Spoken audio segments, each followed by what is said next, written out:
ফেসবুকে অনেক কন্টেন্ট ক্রিয়েটরকে বলতে দেখা যায় যে আপনি এই সেটিং অন করলে আপনি সফলতা পাবেন, এ করলে সফলতা পাবেন, এইভাবে ভিডিও আপলোড করলে সফলতা পাবেন। আসলে সবগুলোই তাদের সফল হওয়ারই অন্যতম মূল সিটারে। কেননা আজকে 4 মাস ফেসবুক চালাচ্ছি, এই আইডি চালাচ্ছি, সফলতা তো দূরের কথা, একটা ভিডিও ফটো পর্যন্ত ভাইরাল হয় নাই। তাহলে আপনারাই বুঝেন যে তারা ভাইরাল হওয়ার জন্য কত রকম চিটারের কথাই না বলে। যারা এই যে তাদের কথা শুনে কাজ কাম বাদ দিয়ে আপনারা যে ফেসবুক নিয়ে বসে থাকেন, আসলে তাদের জন্য যে একটা খারাপ বাজার অপেক্ষা করতেছে তা তো নিশ্চয়ই বুঝতে পারতেছেন। হ্যাঁ, ফেসবুক চালান ঠিক আছে, তবে যে কোনো একটা কাজের পাশাপাশি চালান। হয়তো একদিন পর্যায়ক্রমে 2 বছর, 1 বছর, 6 মাস, 3 বছর পর আপনি সফলতা পেতে পারেন। যেমন রাজবাসিক, সে সফলতা পাইছে 3 বছর পর। তাহলে আপনি কিভাবে ভাবছেন যে আপনি 3 মাস পরই সফলতা পাবেন? আসলে এটা পুরোই চিটারি। মূলত তারাই সফল হওয়ার জন্য এই কথাগুলো বলে। নিশ্চয়ই এই কথাগুলো আপনি অবশ্যই বুঝতে পারছেন। কাজ বাদ দিয়ে ফেসবুক না চালিয়ে কাজের পাশাপাশি চালান, হয়তো পর্যায়ক্রমে একদিন সফলতা পেতেও পারেন, নাও পারেন, সেটা পরের কথা।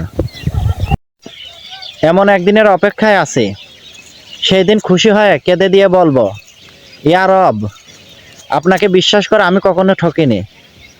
আমি যা চেয়েছিলাম আপনি তার চেয়েও উত্তম কিছু আমাকে দিয়েছেন, আলহামদুলিল্লাহ। আপনার পরিবর্তন শুধুমাত্র আপনি নিজেই করতে পারেন। কেউ আপনার পরিবর্তন করে দিতে পারবে না। ভালো মন্দের জ্ঞান আল্লাহ আপনাকে দিচ্ছে। এই পবিত্র মাহে রমজানের ওসিলায় ভালো মন্দের বিচার করে নিজের পরিবর্তন করুন। আপনার ভবিষ্যৎও পাল্টে যাবে ইনশাআল্লাহ।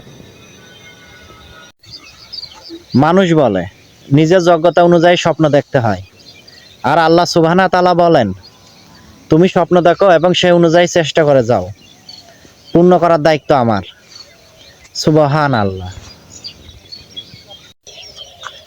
নির্দিষ্ট একটা সময় এসে আপনি যখন নিজেই বুঝতে পারবেন মৃত্যু ব্যতীত কেউ আপনার অপেক্ষায় ছিল না, তখন কি করবেন? হাই দুনিয়া, আফসোস করার আর কোনো জায়গা থাকবে না। হ্যাঁ, আরশে আজিম, আমাকে উত্তম রিজিক দান করুন। যা আপনার কাছে উত্তম আমাকে তাই দান করুন, কেননা আমার এই নাদান মন যা খুশি তাই চায়। ওয়াল্লাহু খৈরুল মাকিরিন, নিশ্চয় আপনি উত্তম পরিকল্পনাকারী।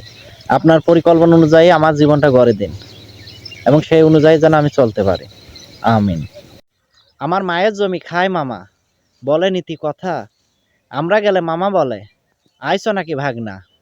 আমার মায়ে জানে আমার মামার মতিগতি ভ্রম, বনের জমি দিবে সে ফাঁকি, এটাই তার মতিব ভরম। আমার মায়ের জমি খায় মামা, বলে নীতি কথা। আমরা গেলে মামা বলে, আইছো নাকি ভাগনা।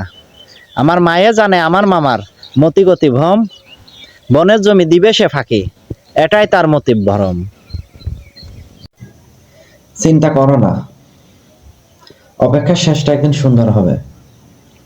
ক্লান্ত হৃদয়টাও একদিন প্রশান্ত হবে। প্রার্থনার আওয়াজগুলো সব একদিন কবুল হবে ইনশাআল্লাহ।